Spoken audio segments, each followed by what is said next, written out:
नमस्कृत्य नरं चैव नरोत्तमं देवीं सरस्वतीं व्यासं ततो जयमुदीरयेत्।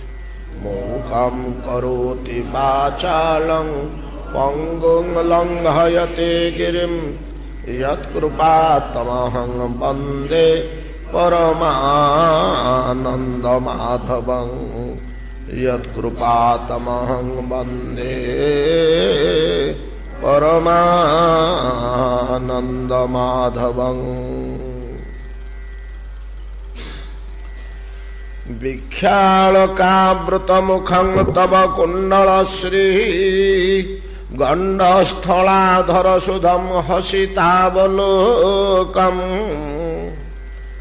दत्ताभयं च भुजदण्डजुगं विलोक्य वक्षः श्रियैकरमणं च भवामदास्यः। कास्त्र्यङ्गते कलपदायतमूर्च्छितेन सम्मोहितार्यचरितान्न चलेत त्रैलोक्याम्।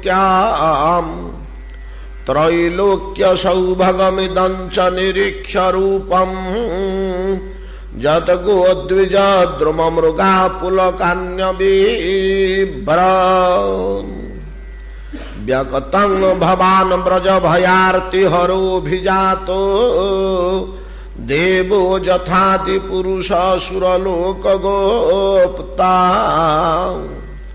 तन्नो निधेहि कर पंकजम आर्तबंधो तपतस्तनेषु च शिरसु च किंकरीणाम्। श्रीशुकौवाच इति विक्लवितं तासं श्रुत्वा जोगेश्वरेश्वरः प्रहस्य सदयं गोपी रात्वा रामोऽप्यरीरमत्। ब्रजांगनागण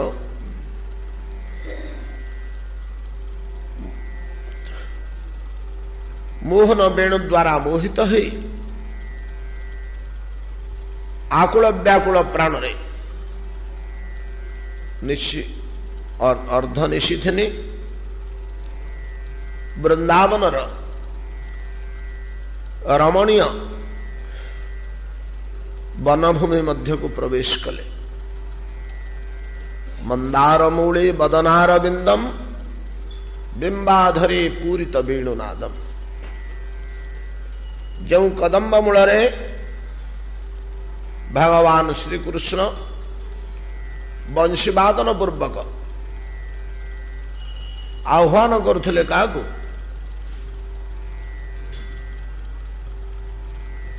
ब्रजांगना मानू सेठी जाई स्तंभीभूत ही छिड़ा हेले।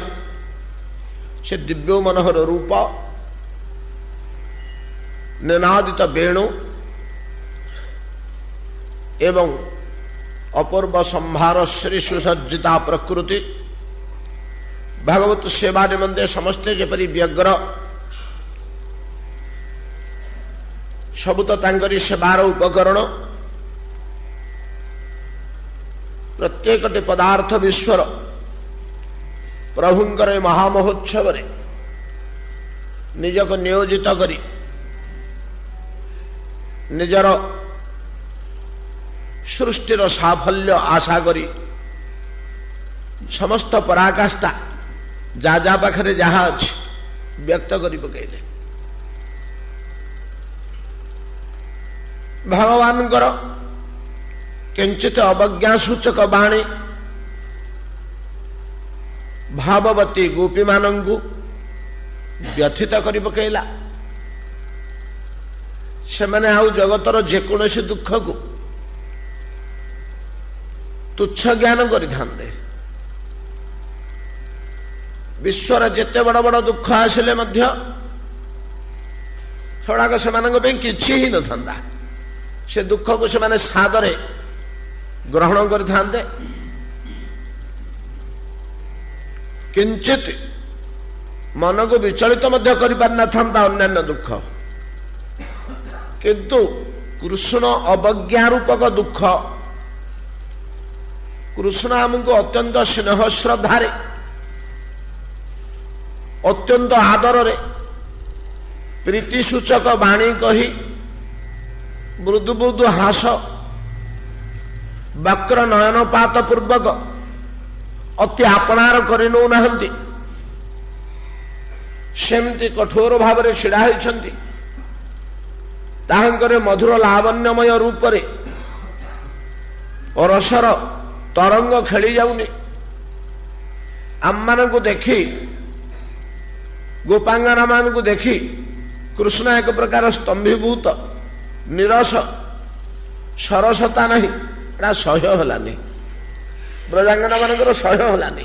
ଉଦ୍ଗାର କରି ପକେଇଲେ ଅନ୍ତଃକରଣରେ ଯେଉଁ ଭାବ ଥିଲା, ଯେଉଁ ବାସନା ଥିଲା, ଶ୍ୟାମ ସୁନ୍ଦର ତୁମେ ତୁମ ରୂପ, ତୁମ ଗୁଣ, ତୁମ ଲାବଣ୍ୟ, ତୁମ ଶୋଭା ଏ ସବୁଥିରେ ତ ଆମେ ନିଜକୁ ବିକ୍ରି କରିଦେଇଛୁ। ଆଉ ଆମର କିଛି ନିଜସ୍ୱ ସତ୍ତା ନାହିଁ। ଆମର ଆପଣାର ବୋଲି ଆଉ କିଛି ନାହିଁ, ସବୁ ଯାଇଛି। ଶ୍ୟାମ ସୁନ୍ଦର ଆମକୁ ପ୍ରତ୍ୟାଖ୍ୟାନ କରନା।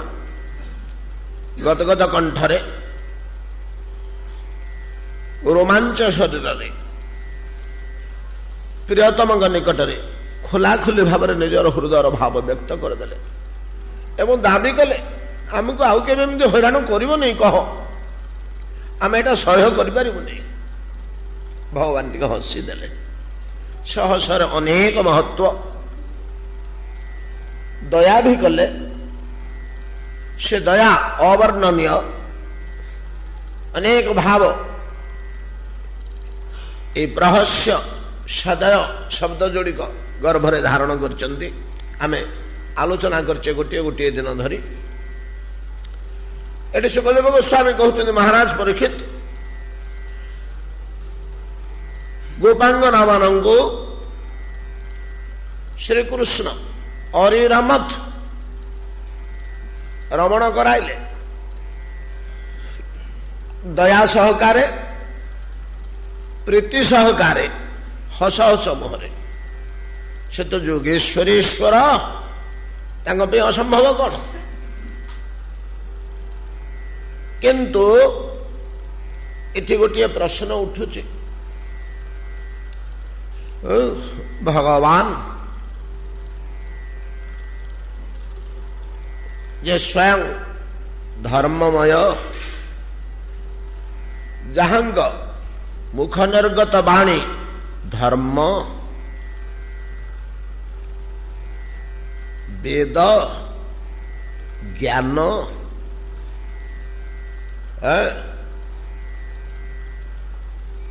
ବ୍ରହ୍ମମୁଖ ବିନିର୍ଗତମ ଧର୍ମ ଜ୍ଞାପକ ଶାସ୍ତ୍ରଂ ବେଦ। ବେଦ କାହାକୁ କୁହାଯାଏ? ଯେ ଭଗବାନଙ୍କ ବ୍ରହ୍ମ ମୁହଁରୁ ବାହାରିଛି, ଆଉ କିଏ କହିନି।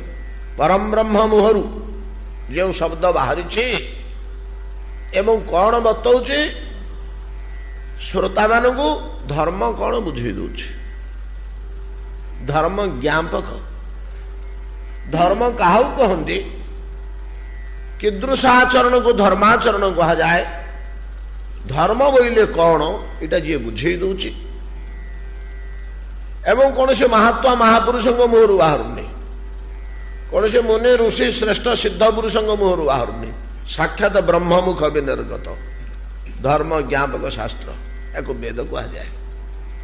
ଅତଏବ ଯେ ଧର୍ମର, ବେଦର, ନୀତି ନିୟମର ପ୍ରଣେତା କେବଳ ପ୍ରଣେତା ନୁହନ୍ତି, ଯଦି ସେହି ଧର୍ମକୁ କିଏ ଆଚରଣ ନ କଲା, ସେଥିପାଇଁ ମଧ୍ୟ ସେ ନିଜେ ଦଣ୍ଡଦାନ କରି ଧର୍ମପଥକୁ ସମସ୍ତଙ୍କୁ ଜୋର ଜବରଦସ୍ତି କରି ଆଣନ୍ତି। ଯଦି ଅନ୍ୟାୟ ପଥରେ କେହି ଗତି କଲେ, ସରକାର ତାକୁ ବଳପୂର୍ବକ ନ୍ୟାୟ ପଥକୁ ଆଣନ୍ତି ଦଣ୍ଡଦାନ ଦ୍ୱାରା। ସେମିତି ଭଗବାନ କେହି ଅଧର୍ମ ପଥରେ ଗତି କଲେ, ତାକୁ ଦଣ୍ଡ ପ୍ରଦାନ ଦ୍ୱାରା ଧର୍ମ ପଥକୁ ଆଣନ୍ତି।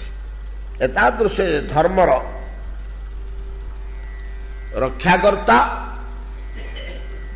ପ୍ରସାରକର୍ତ୍ତା, श्री भगवान एक अन्याय कर्म कले कि प्रश्न उठी पारे। सनातन धर्मर प्रति छत्रे छत्रे निर्णीत होइछि पर नारी दोषावह। से निमंते वेदर 13 अध्याय मंत्र रे विशिष्ट वैदिक पद्धति जहाँ को आमे विवाह मंत्र बोली कहू तार विधि विधान नीति नियम नाना प्रकार वेद देइछन्ति। जदियो अष्टविध विवाह प्रसिद्ध ताहा लोक प्रसिद्ध किंतु वैदिक विवाह ही समस्त द्वारा अनुमोदित। क्षत्रिय मानक क्षेत्र रे स्वयंवरादि केतुटी मध्य समाज द्वारा गृहीत किंतु शास्त्र द्वारा ही गोटे भी गृहीत। पितामाता द्वारा प्रदानीकृत कन्यादान वेद मंत्र अग्नि देवता ओ वेदज्ञ ब्राह्मण मान को साक्षी रखी पानी ग्रहण करने व्यवस्था नाना प्रकार नीति नियम भितर यह वैदिक व्यवस्था सनातन धर्म रे सर्वादौ आदृत गृहीत। यह धर्म यह न्याय एथिरे कहार के कहबार नहीं किछि। एथिरे दंपति अर्धांग ही जानती। अर्धांग केवल दुईटी हृदय दुईटी मन नुहे वेद मंत्र और विधि विधान व्यवस्था दुईटा देह को मध्य एकाकार कर दिए यह व्यवस्था रही। एतद व्यतीत अन्यान्य दाम्पत्य संपर्क सनातन धर्मर अनुमोदित नुहे। सनातन धर्मर अनुमोदित नुहे। सहजे ब्रजांगनागण परनारी यह भगवान द्वारा अनुमोदित होला। भगवान तांको सहित क्रीड़ा कले यह किपरि ग्रहणीय या केमती आम ग्रहण करवा यह उचित कि धर्मशास्त्र भितर ये स्थान पाइब। मुनि ऋषि माने गाइबे सभा समिति बसिक सनातन धर्मर भद्र समाज श्रवण करिवे अनुमोदन करिवे यह तो उचित नुहे। ए प्रकार भाव जात हवा स्वाभाविक। तेणु दूरद्रष्टा सुखदेव गोस्वामी वाक्य यहाँ सुखदेव गोस्वामी कहते शुकवाच अरे पिले ब्रजकन्या गुड़िक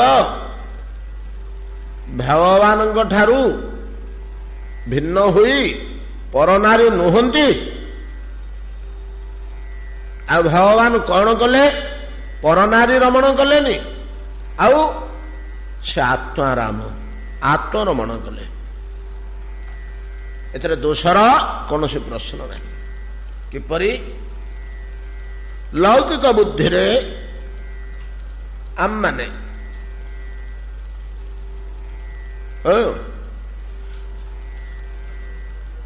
एपरी गोटे प्रश्न उठे अहल्या जो गौतम ऋषि तांको दूषित बोली अभिशाप देले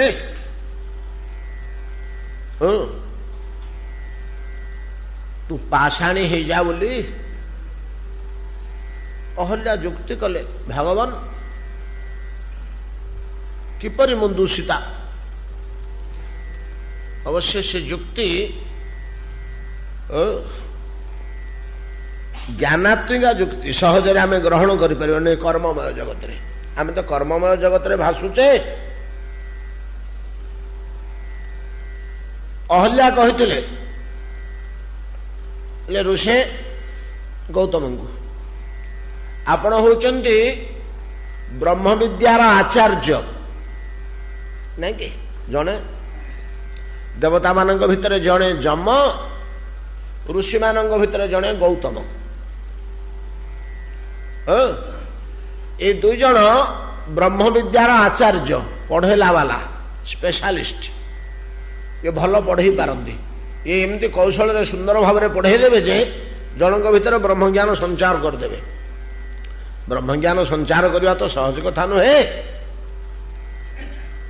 अन्य समस्त ऋषि माने ब्रह्मज्ञ पुरुष स्वयं ब्रह्मज्ञानी किंतु अन्य को ब्रह्मज्ञ करेवा कौशल शक्ति एथरे गौतम होचंदी सिद्धहस्त। आ गौतम मध्य सामान्य व्यक्ति नुहंती ब्रह्मांग पुत्र मानस दश पुत्र मरीचि क्रतु पुलस्त्य प्रभृति भितर जने गौतम दक्ष नारद गौतम सप्तर्षि बादे दक्ष नारद गौतम मिसिक 10 पुत्र प्रथम जन्म होते एभली आचार्य जने आपण अहल्या कहते। चिंता कले आपणकर ब्रह्म ज्ञान दृष्टि आत्मा एक ना अनेक आपण आत्मा इंद्रंगर आत्मा मध्य किसी प्रभेद अच्छी कि दीटा अलग आत्मा ना जीवात्मा दीटा ही पारे। जीवात्मा तो कौन स्थिति नहीं जीवात्मा एक प्रतिबिंब मात्र मूलात्मार एक दैहिक प्रतिबिंबन। जीवात्मा को न धरले आम बुझीपारुन कथा बोली जीवात्मा कह जाउछि। जो गोटे गछरे जोड़िए पक्षी क्रीड़ा करुछन्ति बोली कह जाउछि। दुटी आग पक्षी कौन सत कि गोटे पक्षी से सत आ गोटे पक्षी प्रतिबिंब जमती दर्पण आम मुह दुषि आमर जोड़िया मुह कि दर्पण रे मुहटी दुषला आम कह मोर जोड़े मुंड होगला रे गोटे मुंडरे शोबी गोटे मुंडरे पाठ पढ़ी ना सेटा तार प्रतिबिंबन। तद्रूप परमात्मा ही सत जीवात्मा माया जगत रे प्रतिभात एक प्रतिबिंबन। जेतोले माया जगत अंतर्ध्यान हो जाए प्रलय रे आउ जीवात्मा थाए कि सब तो परमात्मा रे विलीन होई थांती। दर्पणटा आड़े देले जेमति प्रतिबिंबटा मुखरे विलीन हो जाए आउ प्रतिबिंब बोली किसी मुख बोली न थाए सेटा को दार्शनिक भाषा कह जाए मूल मुखरे विलीन होला नहले दर्पण भीतर बाहर करी पाटी भीतर पशि जाएनि। तद्रूप आत्मा तो एक। अच्छा देह तो समस्त पंचमहाभूत तैयारी देह तो समस्त पंचमहाभूत तैयारी माटी पानी पवन आत्मा तो एक देह तो समस्त एक अभिन्न। आ भेद कुठू आसला गौतम इंद्रंगर अद्वैतवाद दृष्टि एक कथाटी ठीक अद्वैतवाद दृष्टि युक्ति ठीक। विश्वटा जदि एक ब्रह्म आ द्वितीय पदार्थ किसी नहीं कि विश्वटी जदि एक पदार्थ आ द्वितीय पदार्थ ना कि सर्वखल्युदं ब्रह्म बोले वेद कहते ये सबुड़ाक ब्रह्म गोटे पदार्थ एकमे बा द्वितीय ये गोटे एक मात्र न द्वितीय। आमि दूषिता हली गौतम कहले देवी यथार्थ आम तो अभिशाप देले मु भी अभिशाप दे पारंती आपण को मु भी आपण को अभिशाप दे पारंती किंतु मु आपण को अभिशाप देबी नहीं। मु आपनको अभिशाप देविनी कहीं आपण मोर भर्ता धर्मतः गौतम ऋषि आपण गोटे कौन कहीदेले बोली मु भी क्रोधाविष्टा हेबी अभिशाप देवी या उचित नुह आपण वाक्य को जब भंग करदेवी आपण मर्यादा क्षुण्ण हम आपण तपस्या नष्ट हम तेणु आपणकर तपस्यार सुरक्षा एवं आपण को सत्यवादितार स्थिति में रखा निमंते मु आपणकर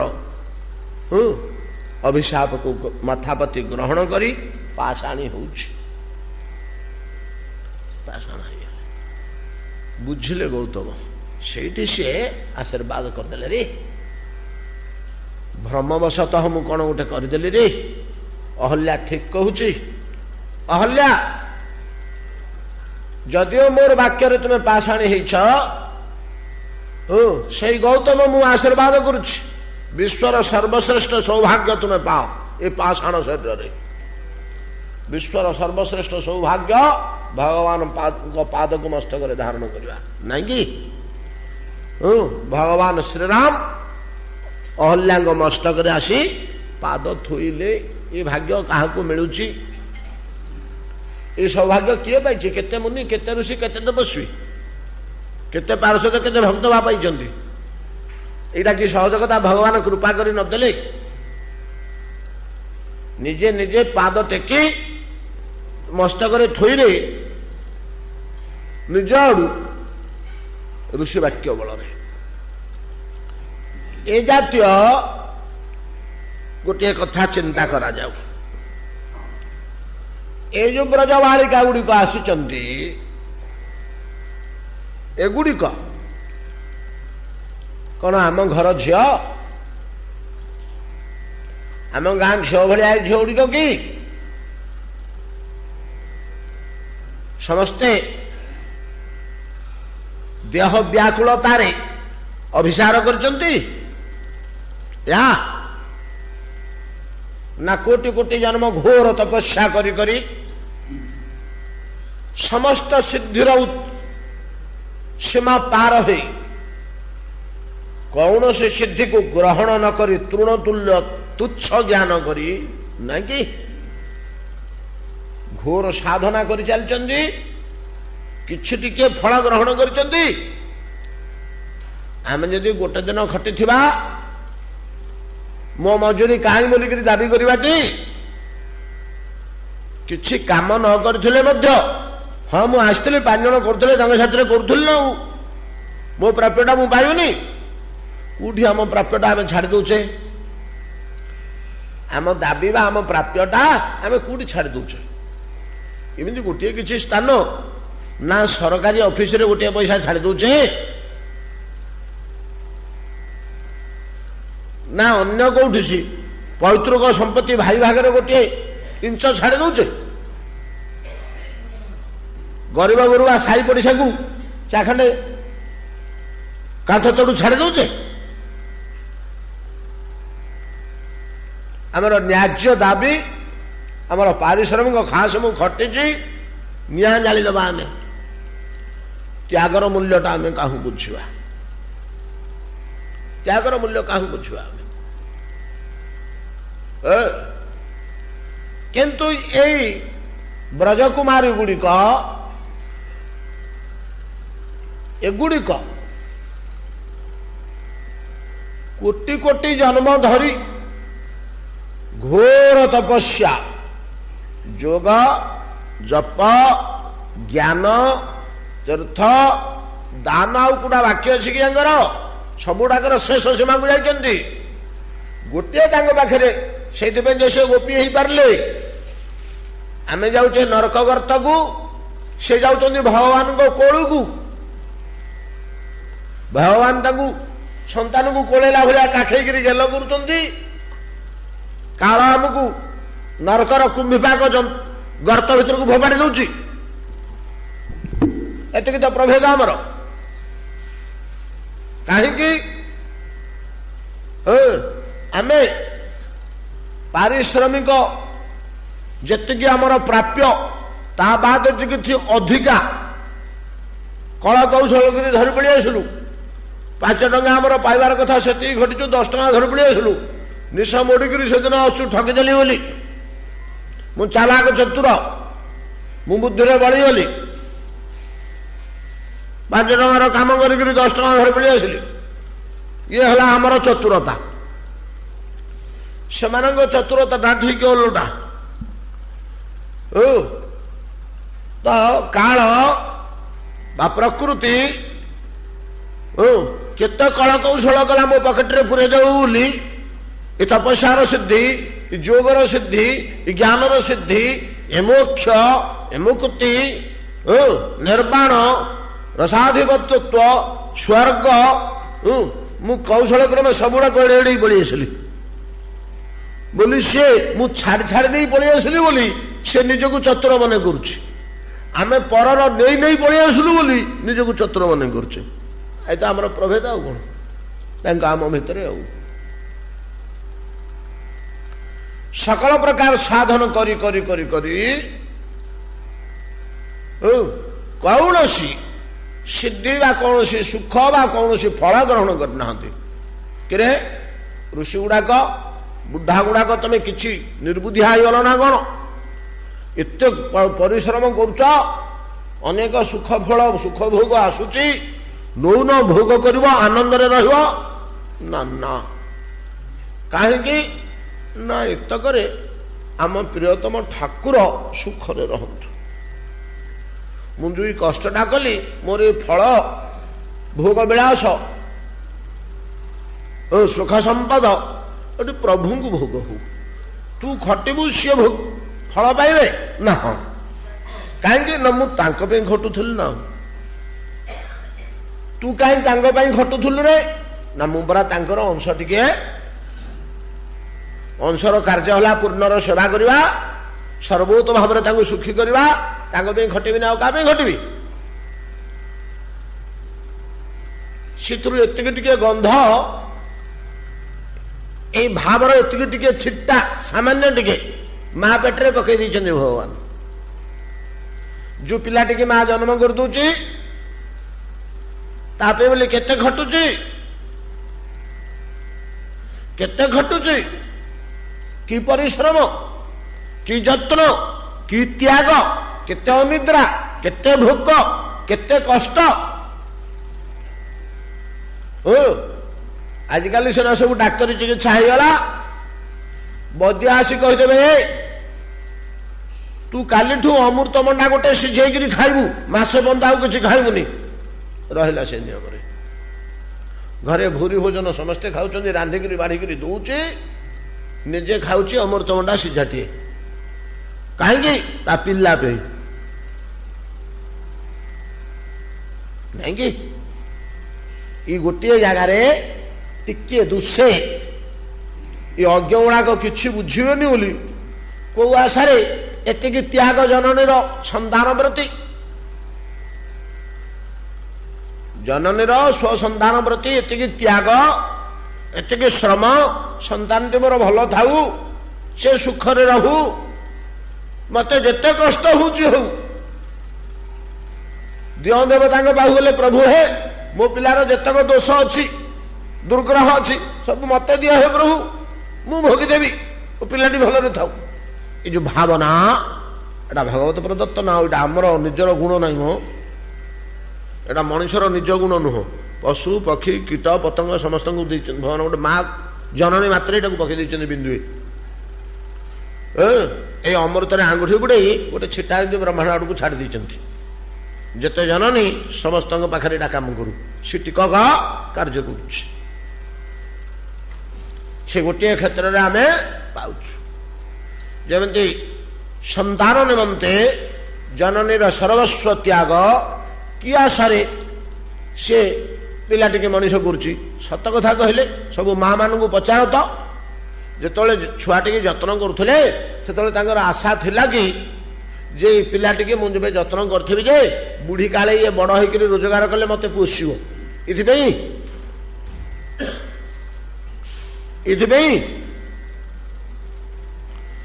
ମୁଁ ଯେତେବେଳେ ବୁଢୀ ହେଇଯିବି ମତେ ଇଏ ପୋଷିବ, ଖାଇବାକୁ ପିଇବାକୁ ଦବ, ଯତ୍ନ କରିବ, ସେଥିପାଇଁ କରୁଛି ଏଇଟା ଉଦ୍ଧାରକୁ ବଦଳ, ଏ ଋଣ ସୁଝିବ ସେତେବେଳେ, ଏ ଭାବରେ କରୁଛି। ସନ୍ତାନର ସେବା এই ଉଦ୍ଦେଶ୍ୟରେ କରୁଛି କି ମା? ନାଇଁ, ଏ ଭାବନା ତାର ସେତେବେଳେ ମୋଟେ ନାହିଁ।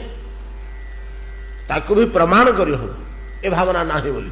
ଅନେକ କହନ୍ତି ଯେ ମଣିଷର ଅବଚେତନ ମନରେ ଲୁଚିକିରି ରହିଛି, ଯେ ମୁଁ ବୁଢା ହେଇଗଲେ ମତେ ଏ ଯତ୍ନ କରିବ ବୋଲି ବାପା ମା ସନ୍ତାନର ସେବା କରନ୍ତି। ନା, ୟା ନୁହେଁ, ଏଟା ମୂର୍ଖ ମାନଙ୍କର କଳ୍ପନା।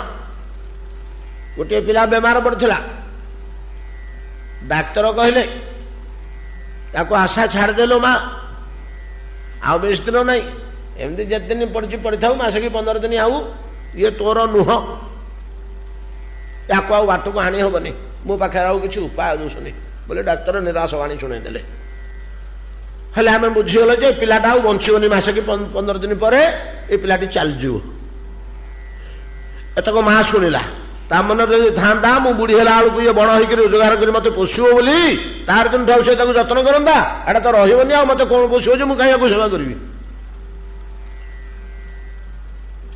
ଡାକ୍ତର କହିଦେଲେ ମାସେ ଆଉ ରହିବ, ସେ ମାସୁଟି ସେ ପୂର୍ବା ଅପେକ୍ଷା 100 ଗୁଣ ଅଧିକ ସେବା କରିନି, ସତ କଥା କୁହନ୍ତୁ। ଯୋଉଦିନ ଏତକ କାନରେ ପଡିଗଲା ଏ ପିଲା ଆଉ ରହିବନି, ତାର ମମତା କେତେ କୋଟି ଗୁଣ ବଢିଗଲା ତା ପ୍ରତି। ଯାହା ଟିକେ ଟିକେ ଭାତ ମୁଠେକି ରୁଟି ଖଣ୍ଡେ ଖାଉଥିଲା, ଚିତ୍କାର ହେଇଗଲା, ସବୁବେଳେ ସେଠିକି କୋଳରେ ଧରି ବସିଲା, ଆଉ ଟିକେ ଦେଖିବିନି, ଆଉ 15 ଦିନ ପରେ ଉଠି ମୋ କୋଳରେ ନଥିବ। ଏ ଭାବନାରେ ସବୁବେଳେ ତନ୍ମୟ ହେଇକି ସେ ବୁଝୁଛି ଆଉ ରହିବନି, ବୁଢୀ କାଳକୁ ମତେ ବସିବନି, ମୁଁ ଏଟାକୁ କାହିଁକି ଯତ୍ନ କରିବି। ଏ ଭାବନା ଆସୁଛି କି ତାର? ନା, এই যে নৈসর্গিক মমতা ବିନ୍ଦୁଟେ ପକାଇ ଦେଇଛନ୍ତି, ଯୋଉଥିରୁ ବିନ୍ଦୁଟେ ବିଶ୍ୱରେ ପଡିଯାଇଛି ଜନନୀର ଏହି ପ୍ରକାର ଭାବ ସନ୍ତାନ ପ୍ରତି ମୋହ, ସେଥିରୁ ବୋତଲେ ଲେଖେ ପିଇଛନ୍ତି ଗୋପାଙ୍ଗନା ମାନେ, ସେ ଛିଟାକ ଇଆଡେ ପଡିଛି ବ୍ରହ୍ମାଣ୍ଡରେ, ଗୋଟେ ଗୋଟେ ଲିଟର ପିଇଛନ୍ତି। ଭାଗବତ ପ୍ରୀତି ଅର୍ଥେ ସବୁକିଛି। କେତେବେଳେ? ଋଷିମୁନି ଥିବା ଅବସ୍ଥାରେ, ଋଷିମୁନି ଥିବା ଅବସ୍ଥାରେ। ପରିଶେଷରେ ଯେତେବେଳେ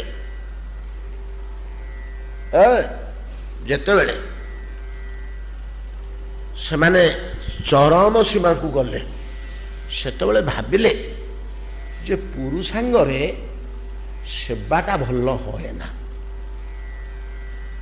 ସେବାଟା ସ୍ତ୍ରୀ ଅଙ୍ଗର ସ୍ୱକୀୟ ଧର୍ମ, ସହଜାତ ଧର୍ମ। ପୁରୁଷାଙ୍ଗରେ ସେବା କରିବା ଅନ୍ୟକୁ କରାଯାଏ କାଁ ଭାଁ, କିନ୍ତୁ ଏତେ ସୁଷ୍ଠୁ ସୁନ୍ଦର ନୁହଁ।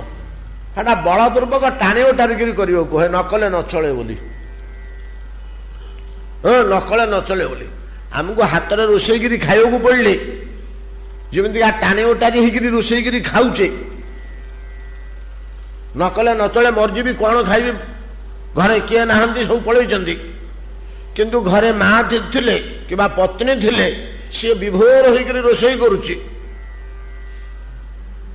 ମୋର କୁଟୁମ୍ବ ଭୋଜନ କରିବ ବୋଲି କେତେ କେତେ ନୂଆ ରୁଚିର ଠାକ ପାଖକୁ 3 ଠା ପଦାର୍ଥ ତିଆରି କରୁଛି।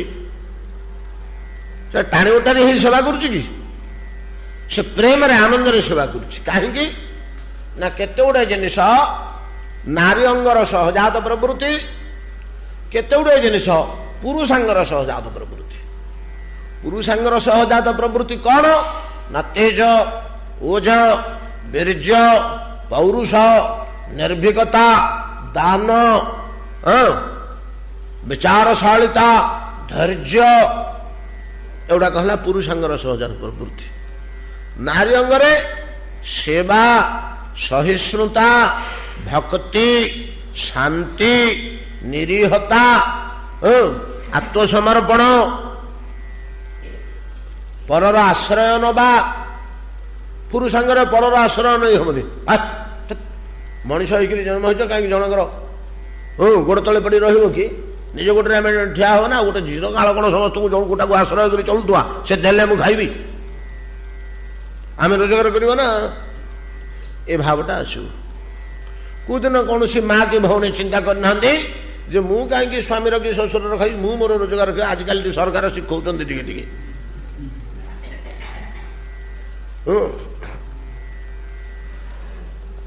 जहा हो आजिकल से भावना टिके टिके आसुची एई प्रकार जिनिस गुड़िक हला नारी अंगर सहजात प्रवृत्ति एगुड़ाक सेमानंकर रुचि धैर्य साहस पौरुष वीर्य श्रम एगुड़ाक हूँ पुरुषांगर प्रवृत्ति नारी अंगर जो प्रवृत्ति गुड़ाक जात रही ता भीतर सर्वश्रेष्ठ हला सेवा सर्वश्रेष्ठ हला सेवा तार प्रत्येक कार्य सेवार अंतर्गत कामे रोषे करुव कार महिला सफा करुव कार घर लिपुव कार लुगा काचुव कार बासन दौव इथरे तार तृप्ति इथरे तार शांति इथरे सी आनंद पाए इथरे सी आनंद पाए सेतक न मिलले तार दुख जदि दिने शशुर कहला बो पिला तो हाथ मुझे खाइबी तुम पे रोषे करूनी मु होटेल आनिक खाइबी ताठू बड़क दुख ताप कि ना नहीं ना जदि शशुर बुढ़ा आसिक बहु पिला हो बैगण टे भाजिलु आज खाइबा मन होचल माँ घी दे परटा दिखंड करू बैगण दोटी भाजबू आउ डाली टे भल कर छुक करता कि तृप्ति तार से दिन आनंद मो शशुर कहते केते सुंदर कर सेवा भावटा परा रुचि स्त्री अंगर सेवाटा हम ये मुनि ऋषि माने देखिले आमे जदि भगवत सेवा करवा हे पुरुष अंगर कि सेवा करवा आमे गुड़ाक पुरुष होकर रही जे भजन साधन करी करी आमे पुरुष अंगर कि सेवा करवा पुरुष अंगर तो सेवा है ना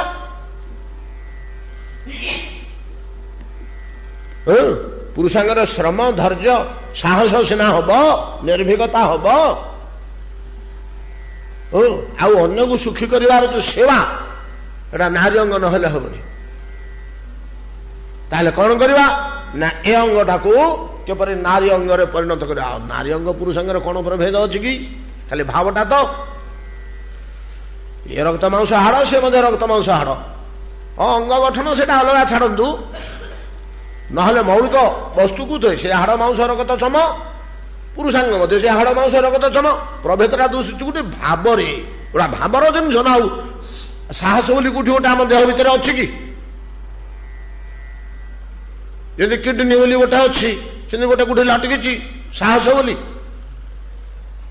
धैर्य सेवा बोली गोटे किसी रही स्त्री अंगर कौटी सेटा हूँ मनर भाव तो ए मुनि ऋषि मैंने कौन कले बोले सृष्टि सुंदर भगवत सेवा जदि करवा सेवार भगवान को परितृप्त करदेवा हेले आम भावटा को पुरुष भावना नारी भावना जदि रूपांतरित कर आम अंतःकरण जो भावनाटा से भावना को जदि आम नारी भावना को रूपांतरित कर तेबे आमर सेवा प्रति रुचि जागृत हम सेवार बेलुकूल आनंद पाइबा आउ सेवा करी आउ सेवा करी आउ सेवा करी लोभ आसब आम आम प्रियतम पुरुषोत्तम भगवान को सर्वोत भाव सुखी कर चैतन्य महाप्रभु कथाटा कही कोठी गोटे अच्छी जगन्नाथ मंदिर को पलि आसिले ये सेवक मान सब कहते नारी रूप से गति करुँच से कौन केते गुड़े वर्णना अच्छी से जो एड़े चुट्टे बेंटे लेखे कहार गोटिकर निश रही तापर से जो अंटारे भिड़िक लुगाटा को पकई न था स्त्री लोक मैंने जमी वस्त्र परिधान करती सेमती अंटारू गोटे वस्त्र बाँ कांधरे आसिक डाण पाखे पड़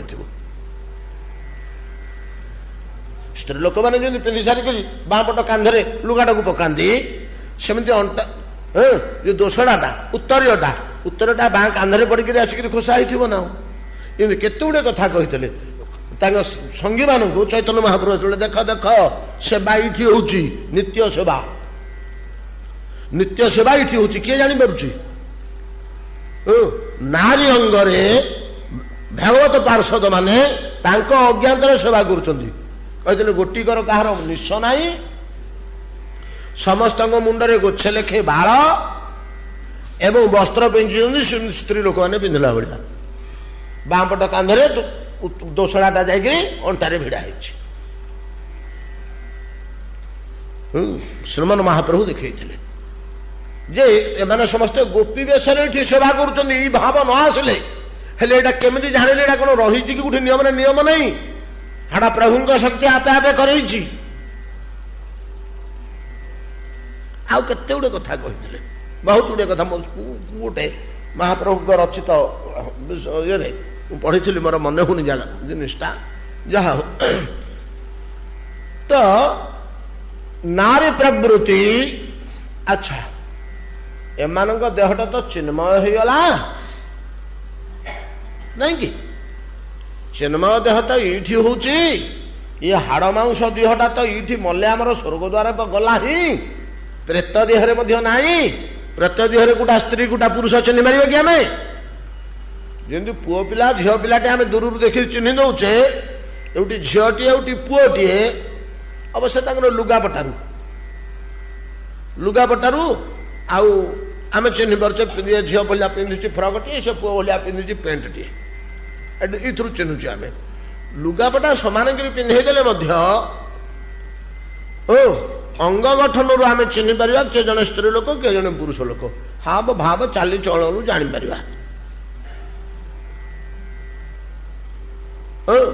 तो पुरुष स्त्री लोक एटा यही लोक जन लोक मरीगला गोटे पुरुष व्यक्तिर प्रेत आ गोटे स्त्री लोकर प्रेत आम बापा माँ दिए चलीगले हो बोलो धरतु आम श्राद्ध कले दिज आसी पहुंची गले प्रेत शरीर पिंड एक देरे पुओ दी जना चिन्ह हम यहाँ कूटा माँ कूटा बाप अंगभेद अच्छी किंतु भाव अच्छी भितर मार मातृभाव पितार पितृभाव भाव मनटा किंतु बाहर प्रेत शरीर कौटी आस अंग गठन अच्छी कि तार ये जदि प्रेत लोकरे नाही अंगर भेद शरीर भेद त्रिगुण जगत भितर स्वर्ग ताठू सुख महलोक ताठू सुख तपलोक ताठू सुख जनलोक ताठू सुख ब्रह्मलोक ताठू सुख सबुड़ा ज्ञान देह तैयारी प्रेतर जमी सुख शरीर तैयारी सुखरे तैयारी ज्ञान ब्रह्मलोक प्रत्येक व्यक्तिर देह ज्ञान निर्मित जमी आम देह पंच महाभूत निर्मित जमी स्वर्ग समस्त लोकंर देह आलुओ निर्मित तेजस देह स्वर्ग जो देवता की किन्नर की जक्ष की अप्सरा की जी अच्छा देहटा कौन तैयारी जो आलुटा बाहर आलुओं तैयारी मर्त्य हो पार मर्त्य आलुओं गोटे मूर्ति आम कंडे तैयार कर आलुओं तैयारी हो बरफ तैयार हो पानी हेबनी तेजरे तैयारी ये तो तेजरे तैयारी स्वर्ग रे ठीक से भाया ब्रह्मलोक तो समस्त देह ज्ञान तैयारी तापर को जते पदार्थ सब चेतन रे तैयारी चेतन तर देहटा पुरुषर देहटा देखा जमी स्त्री देहटा देखा सेमती देहर किसी भेद नहीं किंतु भितर थिबा भाव अलगा नारी भाव पुरुष भाव सेटा को नारी पुरुष बोली सेठी कहा जाए ना नारी पुरुषटा हूँ आम पृथ्वीर कथा आम लोकर कथा ना ये जगतर वाड़ना सेगुड़ा कहू सेठी कि भाव कहे ना सेव्य भाव सेवक भाव भगवान और तांकर जतक प्रतिमूर्ति कृष्ण विष्णु नारायण नृसिंह जगन्नाथ क्षीरजोग साई कारणजोग साई गर्भजोग साई ब्रह्मा नहीं कि महाविष्णु हृषिकेश नारायण दामोदर माधव इत्यादि सब मूर्ति गुड़ाक अच्छी ये सब गुड़ाक हेले सेव्य भाव शंकरषण वासुदेव इत्यादि सब गुड़ाक सेव्य भाव आउ जतक रहा सब सेवक भाव आमर जमी नारी भाव पुरुष भाव बोली आम ये कहूचे चिन्मय जगत ता ना सेव्य भाव सेवक भाव से सेव्य सेवा पाइबे ये माने समस्त सेवा करेंगे याकर सेवा करी करी जो सुख तांकर सेवा पाई पाई सेई सुख सुखरे किछि भेद नहीं से सेवा पाई पाई जेतिकी आनंद ये सेवा देई देई सेतिकी आनंद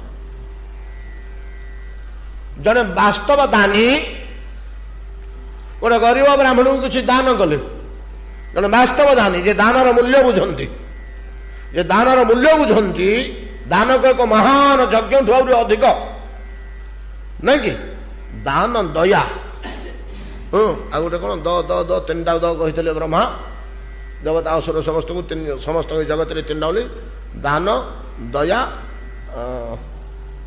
आर गोटे कौन कहली तीनोटी द कही तो दान भलिया जिनिस आउ अच्छी कि दानर मूल्य जे बुझंती से भाया जड़े धनिक व्याकुल होती आज कहीं कहीं आसुना मुझे किसी दान प्रतिदिन करे आज कहीं किए गोटे लोक कहीं दुशुना एत गरीब ब्राह्मण आसला आज्ञा घरे खाया पीवा नहीं आज्ञा किसी न आस आस ब्राह्मण स्वागत स्वागत बस हाथ पाद धोईदे बसईदे सरबत टे पीवा देले हाँ हाँ दौची दौची बस प्रचुर परिमाण चाउल डाली घी परिवा नहीं जानी पहुंची निय निय सी ब्राह्मण देखीदे जो मोर 5 दिन बंद चलीज आउ किसी नहीं सी आनंदे से दान को ग्रहण कले से जेतिकी आनंदरे दौरान ये सेतिकी आनंदरे नौछि गोटे दबार आनंद नबार आनंद आनंदर कम नहीं कम बुझीपार ना तो दान रे दातार जो आनंद मुझे पारली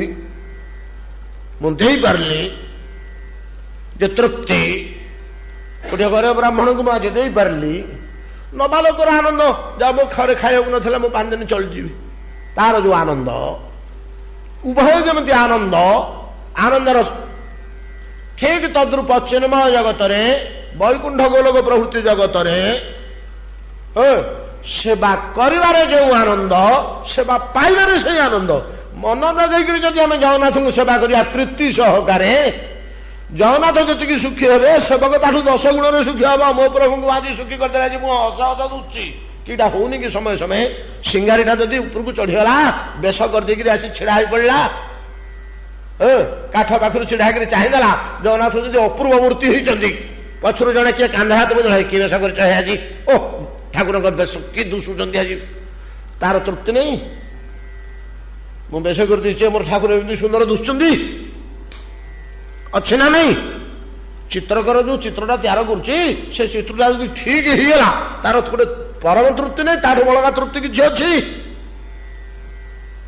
जेपरी बेश हेला लोक जी सुखी बेश कला लोक ताठू बड़का सुखी दान नबा लोक जी सुखी दान दबा लोक ताठू बेसी सुखी सेमती से जगत सेवा पाइबा लोक जी सुखी सेवा करवा लोक ताठू सुखी आम कहीं गुड़ा को बुझीपारूना गुड़ा खाली जुक्ति तर्क कर आमको बतैया पड़ुची तार कारण आम गुड़ाक से राज्यर सीमा धरी आम मुंडे से धारणा दिने पशनी आम यार तार तार तार तार के नहीं मो घर को हीन मान्यतार आम जो बुड़ीकी रहीचे आम मस्तिष्क से भाव कहीं अच्छा जो सिद्ध मुनि ऋषि गुड़ाक क्रतुपुलह नारद दक्ष चतुर्सन स्तर को उठीगले उपरकू किछि न नहीं कोटि कोटि जन्म धरी तपस्या करी करी साधन करी करी प्रतिफल किछि न नहीं ठाकुर सेवारे लागिगले निरंतर भाव मध्य बदलई देले सेवा भल कि करी बोली पुरुष भावना त्याग करी निजको नारी भावना टीए कले देहर कौन प्रभेद नाई सिटी हाड़ मांस देहरे जमी अंग प्रत्यंग आदि प्रभेद अच्छी नारी मूर्तिर पुरुष मूर्तिर सेठी सेमती अंग प्रभेद किछि नहीं समस्त अंग समान चिन्मय अंग खाली भावटा है पुरुष भाव आ नारी भाव सेव्य भाव आ सेवक भाव कौन बुझीपारे ना सेतिक बेले कौन हम ना भगवान ताकू सर्टिफिकेट देवे तू हेगलु योग्यता सर्टिफिकेट नहीं मोर सेवा करने को आसू से सर्टिफिकेटा कौन जानती ये अवस्था को जो पलि आसवे मुनि ऋषिगण सिद्ध पुरुषगण चिन्मय देहरे नारी भाव भावना रे सेवा मनोवृत्ति नहीं प्रभु निकटक आकुल व्याकुल हो दौड़े प्रभु मुझे तुम सेवा करी मुझे तुम सेवा करी से भगवान ताको एलाउ करने सेवा भितर को अधिकार दवा निमंते आमर जमी शाढ़ी बंधा हो जगन्नाथंकर कि पासपोर्ट दिया राज्य में प्रवेश करने कि सर्टिफिकेट दिया ये योग्यता यार अच्छी बोली चिन्ह करने भगवान से गोटे सर्टिफिकेट दिखती से सर्टिफिकेट कौन जानती भगवान कौन करेंगे अरे तू सेवा करू जे ए पर्यंत तोर जो सेवा भाव तोर जो सेवा चिंता जो सेवा अभ्यास आतापे तोर जिते साधना सबुड़ाक तो जागति करे तू मो लोकर मो सेवा करू कहले से सेवाटा तो आउ गोटे अलग धरणर सेवा तू तो कल्पना करें गोटे चेपी दवा लुगा काची दवा खुआई दवा पोछी दवा बेणी बांधी दवा फुल पिंधे दवा ये जागतिक सेवा गुड़ाक सीना तू पंद जाचु सेवा बोली मोर चिन्मयंगर मु परम पुरुषोत्तम मोर सेवार गोटे अलग भाव अच्छी से भावटा न पाइले तू सेवा करू ना मु सेवा पाइबी गोलमाल हो मो सेवा तो पार्थिव सेवा नुहे मु तो पार्थिव वस्तु नुहे ना ना नहीं सर्टिफिकेटा नहीं ये सर्टिफिकेटा पाइगले तू योग्य हो मो सेवा कर से सर्टिफिकेट कौन ना भगवान लाधिनी शक्तिर गोटे बिंदु ता भीतर आसी पशिज भगवान लाधिनी शक्तिर गोटे बिंदु ता भीतर आसी पशिज से सिद्ध महापुरुष नारी भावापन्न साधक देहरे भगवान लादिनी शक्ति कहीं ना लादिनी शक्ति बिना भगवान सेवा अन्य किए सुष्ठु सुंदर भाव में अंतर को जाणिकी आज कौन केमिति रांधिले भगवान को भल लगे आज बेसुटी किमिति पागटी किमिति बांधिले भगवान को मन को पाइब अंतर कथा केवल लादिनी शक्ति जाने कहीं ना लादिनी शक्ति भीतर हृदयर शक्ति तेणु से हृदयर कथा भगवान जाने बुझिपारे ना हृदयर कथा जाने जगत में गोटे बड़ अलौकिक व्यापार हो झांझपिटा मठ में बड़बाजी बसता 100 वर्ष तलर कथा बड़बाजी नवद्वीप जाता गाड़ी रे आसुता से तो सबुड़ाक माछ गाड़ी पैसेंजर जनता बहुत काल पर पड़ा 2 दिन लगे पुरी कलिकता आसिक पहुंच 2 दिन 2.5 दिन 3 दिन लगे बाटर गोटे कोईला सरीगले आउे पलैला तो बसी बसी आस गाड़ी में किसी छुईबे कि खाइबे कि किसी करें इठी था सखी माँ ललिता दासी राधाकांत सेवा करुता ना सखी माँ जन प्रवीण पंडित से गोपी बेशरे सब रहती चूड़ी पिंधि नाकरे गुणा पिंधि शाढ़ी पिंधि ये बेश गोपी बेशरे सब रोता सखी माँ बोली समस्ते डाकती आ नवद्वीप दास बोलिक जड़े था जी अंतरंग जो बड़बाजी आस 2 दिन बीतीगला गाड़ी में भोकरे छटपटियाटा लगुच ओह्लैक आसिले से तो फोन नहीं कि फान नहीं जे खबर दे आम जाऊँ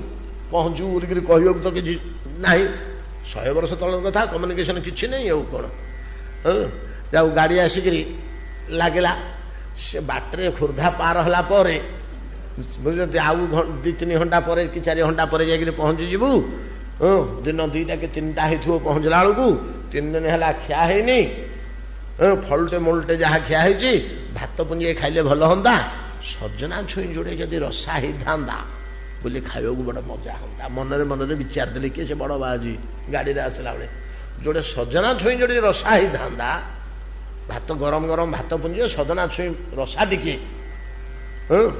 खाइबा पे बड़ा भल लगता एटा मनरे जात हला उभे गला काम दुटला आसी पहुँचले ये गोटे पारस रे धला सरू कपड़ा टे पतला कपड़ा टे घोड़ा होकर थुआई ठाकुर राधाकांत भोग लगे पारुष टे थुआई मैंने समस्ते आसिक पहुँचले समस्त गोटे आनंद पलि आसिले बोली केमती आप आसिले ना हाँ आसबार था तो ये 5-7 जन जी आसते सागे सागे कौन रोषे गला आसना कौन करेंगे से कथा आमको तो जना नहीं बड़बाजी गधा बधा स्नान शौच सारी तरबरिया होकर आसिक जो पारसटी उठेले प्रसाद प्रसाद अच्छी बड़ा आनंदर कथा तो ପ୍ରସାଦ ଥୁଆ ହେଇଛି ଆମ ପାଇଁ। କେମିତି ନା ଗୋଟେ ପାରସ୍ତ ଥାଉ, କିଏ କେତେବେଳେ ଆସି ଯାଉଛନ୍ତି ତ ଏମିତି ଅସମୟରେ ବୋଲିକିରି ପାରସଟା ସବୁବେଳେ ଥାଏ ଠାକୁରଙ୍କର ଧୁଆଇଛି। ବସିକି ଯେତେବେଳେ ଭାତ ପଞ୍ଜି ଖାଇକିରି ରସାରେ ହାତ ବଢ଼ାନ୍ତି, ଯୋଉଟେ ସଜନା ଛୁଇଁ ବାହାରିଲା, ହେଲେ ରେ ନବଦ୍ୱୀପ ଦାସ ଏଠି ଅଛି କି ରେ? ନା ହଁ ଆଜ୍ଞା। କୁଆଡେ ଯାଇଛ? ନାଇଁ ଚନ୍ଦନପୁର ଯାଇଛି, କଣ ଟିକେ କାମ ଅଛି, ଯେ ଖାଇକିରି ମୁଠେ ତରବରିଆ ହେଇ ପଡିଛି। କାହିଁକି ନା ବଡ ବାଜି ଜାଣନ୍ତି ନବଦ୍ୱୀପ ଦାସ ତାଙ୍କ ଅନ୍ତରର କଥା ଜାଣେ। ସେ ଯୋଉଟାକୁ ଚିନ୍ତା କରିଛନ୍ତି ଗାଡିରେ ସଜନା ଛୁଇଁ ଟିକେ ରସା ହେଇଥାନ୍ତା ବୋଲି ଖାଇବାକୁ ରୁଚି ଲାଗନ୍ତା, 2 ଦିନ ହେଲା ଭୋକ ଉପାସରେ ଅଛେ, ସେଟାକୁ ଇଏ ଜାଣିପାରିଛନ୍ତି। ଗୁରୁଦେବର ଅନ୍ତରର ଭାବନା ଶିଷ୍ୟ ଜାଣୁଛି। ତେଣୁ ଯେମିତି ସଜନା ଛୁଇଁ ରସା ଦେଖିଲେ ସାଙ୍ଗେ ସାଙ୍ଗେ କହିଲେ ଏଠି ନବଦ୍ୱୀପ ଅଛି କି ଏଠି? ତାଙ୍କ ନାଁ ନବଦ୍ୱୀପ ଦାସ। ନହେଲେ ମୋ ଅନ୍ତରର ଭାବଟା ଏମିତି ଜାତ ହେଇଗଲା ଯେ ଖୋର୍ଦ୍ଧା ପାଖରେ କୋଉଠୁ, ଏଇଟା ତ ଅସମୟ, କଷି କଷି ସଜନା ଛୁଇଁ କୋଉଠୁ ସଂଗ୍ରହ କରି ଆଣି ତୋଳା ହେଇକିରି ପାରସ ଥୁଆ ହେଇକି ରୋଷେଇ ହେଇକିରି ମୋ ପାଇଁ। ମୋ ଅନ୍ତରର କଥା ଜାଣିଲା ଯେ କେମିତି? ଯଦି ଗାଢ ସମ୍ବନ୍ଧ ଗୁରୁ ଶିଷ୍ୟ ଭିତରେ ରହିଲେ ଅନ୍ତରର କଥା ଜାଣି ହଉଛି, ଆଉ ଭଗବାନ ଆଉ ଏତେ ଉଚ୍ଚ କୋଟିର ଭକ୍ତ, ତାର ଅନ୍ତରର ଭାବଟା ଜାଣିବା ପାଇଁ ଆଉ ବୈଚିତ୍ର୍ୟ କଣ? ଏତାଦୃଶ ଅନ୍ତରକୁ ବୁଝି ସେବା କରିଲା ଭଳିଆ ସେବକୀ କିଏ? ସେ ନା ଭଗବାନଙ୍କର ନିଜସ୍ୱ ଲାଦିନୀ ଶକ୍ତି। ସେଥିରୁ ଗୋଟିଏ ଗୋଟିଏ ବିନ୍ଦୁ ଏ ନାରୀ ଭାବାପନ୍ନା ଚିନ୍ମୟାଙ୍ଗ ମୁନି ଋଷିଙ୍କ ଭିତରେ ଆସି ଯେତେବେଳେ ଗୋଟେ ଗୋଟେ ବିନ୍ଦୁ ପଡିଗଲା, ଭଗବାନ ବିନ୍ଦୁ ଲେଖେ ଲାଦିନୀ ୟାଙ୍କ ଭିତରେ, ସେଇଟା ହେଲା ସାର୍ଟିଫିକେଟ ୟାଙ୍କର। ସେ ଲାଦିନୀ ବିନ୍ଦୁକ, ଲାଦିନୀ ଶକ୍ତି ବିନ୍ଦୁକ ଯୋଉ ୟାଙ୍କ ଦେହରେ ଆସି ପଡିଲା, এইটা ହିଁ ତାଙ୍କର ସାର୍ଟିଫିକେଟ ଆଉ ଯୋଗ୍ୟତା। ତ ଥାଳିରେ ଥାଳିଏ କି କଂସାରେ କଂସେ ପାଣି ଅଛି, ଆମେ ଟୋପେ କିରୋସିନି ତା ଦେହରେ ପକେଇଦେଲେ ଯଦି ଚାରିଆଡେ ସେ ବ୍ୟାପିଯିବ, ସେମିତି ସେ ଲାଦିନୀ ଶକ୍ତି ବିନ୍ଦୁକ ପଡିଗଲେ ତାଙ୍କର ସର୍ବାଙ୍ଗ ବ୍ୟାପିକିରି ଏମାନେ ଲାଦିନୀମୟୀ ହେଇଗଲେ, ମାନେ ଲାଦିନୀମୟୀ ହେଇଗଲେ। ସେମାନେ ଆସିଛନ୍ତି ରାସଲୀଳାକୁ। ସନ୍ଥ ମଣ୍ଡଳୀ ବିଚାର କରନ୍ତୁ, ଚିନ୍ତା କରନ୍ତୁ। ବର୍ତ୍ତମାନ ଏଇ କନ୍ୟା ଗୁଡାକ ବୋଲି ଆମେ ଯାହାକୁ କହୁଛେ ଗୋପବାଳା ଗୁଡାକ, ସେ ଆମ ଗାଁ ଝିଅ ନା ଭଗବାନଙ୍କର ନିଜସ୍ୱ ଶକ୍ତି ଗୁଡାକ? ୟାଙ୍କ ସହିତ ଯଦି ଭଗବାନ ରମଣ କଲେ, କାହା ସାଥିରେ ରମଣ କଲେ? ନିଜ ସାଥିରେ ରମଣ କଲେ, ନିଜ ସାଥିରେ ନିଜେ ଖେଳୁଛନ୍ତି। ଆଉ କଣଟା ଦୋଷ ହେଇଗଲା? ଆମର ଯେ ସନ୍ଦେହ ଉଠିଥିଲା, ଭଗବାନ କଣ ଏଇଟା କଲେ ପରନାରୀ? ସୁଖଦେବ ଗୋସ୍ୱାମୀ ଆତ୍ମା ନାମ, ସେଟା ଆତ୍ମା ସାଥିରେ ଖେଳୁଛି, ତା ସାଥିରେ ସେ ନିଜ ସାଥିରେ ନିଜେ ଖେଳୁଛି। ପରନାରୀ କଣ? ପରୁଟା କୋଉଠୁ ଆସିଲା ଏଠି? କୋଉଟା ଏଥିରୁ ପର? ସବୁଗୁଡାକ ତ ସମାନ ଅଙ୍ଗ। ସମସ୍ତଙ୍କ ଭିତରେ ଲାଦିନୀ ଶକ୍ତି ବୋଲେ ରାଧା ଭାବ, ସମସ୍ତଙ୍କ ଭିତରେ ତ ରାଧା ପ୍ରବେଶ କଲା, ସବୁଗୁଡାକ ତ ରାଧାମୟୀ। ଶ୍ରୀରାଧିକା ହନ କୃଷ୍ଣେର ପ୍ରେମ କଳ୍ପ ଲତା, ଗୋପୀଗଣ ହୟ ତାର ପଲ୍ଲବ ପୁଷ୍ପ ପାତା। ଆମେ ଆଲୋଚନା କରିନେ କି? ଆଉ ଲତାଟାର ଫୁଲ ପତର କଢି କିଶଳୟ, ୟାକୁ ଛାଡ଼ିଦେଲେ ଆଉ ଲତା ବୋଲି କଣ ଅଛି କି? ଅର୍ଥାତ ତ ସବୁ ରାଧାମୟୀ ଗୁଡାକ। ରାଧା ତ ଶ୍ରୀକୃଷ୍ଣର ଫାଳେ, ତା ଦେହରୁ ଖଣ୍ଡେ। ଚିନ୍ମୟ ଅଙ୍ଗରେ ରାଧା ଭାବ ନେଇ ଏମାନେ ଭଗବାନଙ୍କର ସେବା କରୁଛନ୍ତି, ତାଙ୍କ ସହିତ ଭଗବାନ କ୍ରୀଡ଼ା କଲେ। ରକ୍ତ ମାଂସ ଦେହ ତ ଏଇଠୁ ସ୍ୱର୍ଗଦ୍ୱାର ଏଠି ରହିଲା, ଇଏ ତ ଦୂରର କଥା। ଆଉ ଦୋଷଟା କଣ ଭଗବାନଙ୍କର ହେଲା? ତେଣୁ ସୁଖଦେବ ଗୋସ୍ୱାମୀ କହୁଛନ୍ତି, ହୁସିଆର ବ୍ରଜାଙ୍ଗନା ମାନଙ୍କୁ ଯେ ତାଙ୍କ ତରଫରୁ ବାଧ୍ୟ କରି, ତମେ ସବୁବେଳେ ମିଳନ କାଳରେ ବିରୋଧ କର, ଲଜ୍ଜାବଶତ ନାନା ପ୍ରକାରର ହଁ ହଁ ନାହିଁ ନାହିଁ କହ। ଆଜି ମୁଁ ଦିନେ ତୁମକୁ ସେଇଭଳିଆ କରିଛି, ମୋର ଆଜି ବିଜୟ ହେଇଛି, ତୁମେ ନିଜ ଆଡୁ ଆସି ମୋତେ ଆପ୍ୟାୟିତ କର। ମୁଁ ମୋ ଆଡୁ କୌଣସି ପ୍ରକ୍ରିୟା ଆରମ୍ଭ କରିବିନି। ଏ କଥା ଯେତେବେଳେ ଭଗବାନ କହିଲେ ଏବଂ କରେଇଲେ ସଦୟ ହୋଇ ଅରିରମତ ବ୍ରଜାଙ୍ଗନଙ୍କୁ ରମଣ କରେଇଲେ, ଏ ଦେଖିବା ପାଇଁ ସିନା ଦିଟା ଆମେ ଭିତରେ ଆମ ଭିତରେ ଭେଦ ଅଛି ବୋଲି, କଣ ଦିଟା ବସ୍ତୁ କି ତ ଏକ ଅଭିନ୍ନ ବସ୍ତୁ ନିଜ ସହିତ ଭଗବାନ ନିଜେ କ୍ରୀଡ଼ା କରୁଛନ୍ତି। କିପରି? ରେମେ ରମେଶ ବ୍ରଜ ସୁନ୍ଦରୀଣାଂ ଯଥାର୍ଭକ ସ୍ୱ ପ୍ରତିବିମ୍ବ ବିଭ୍ରମ। ପିଲାଟିଏ ନିଜ ଛାଇକି ଦେଖିକିରି ନାଚିଲା ଭଳିଆ, ନିଜ ଛାଇକି ଦେଖିକିରି ପିଲାଟେ ନାଚୁଛି। ପିଲାଟା ନାଚିଲେ ଛାଇଟା ନାଚୁଛି, ଛାଇଟା ନାଚିଲେ ପିଲାକୁ ଆନନ୍ଦ ଲାଗୁଛି।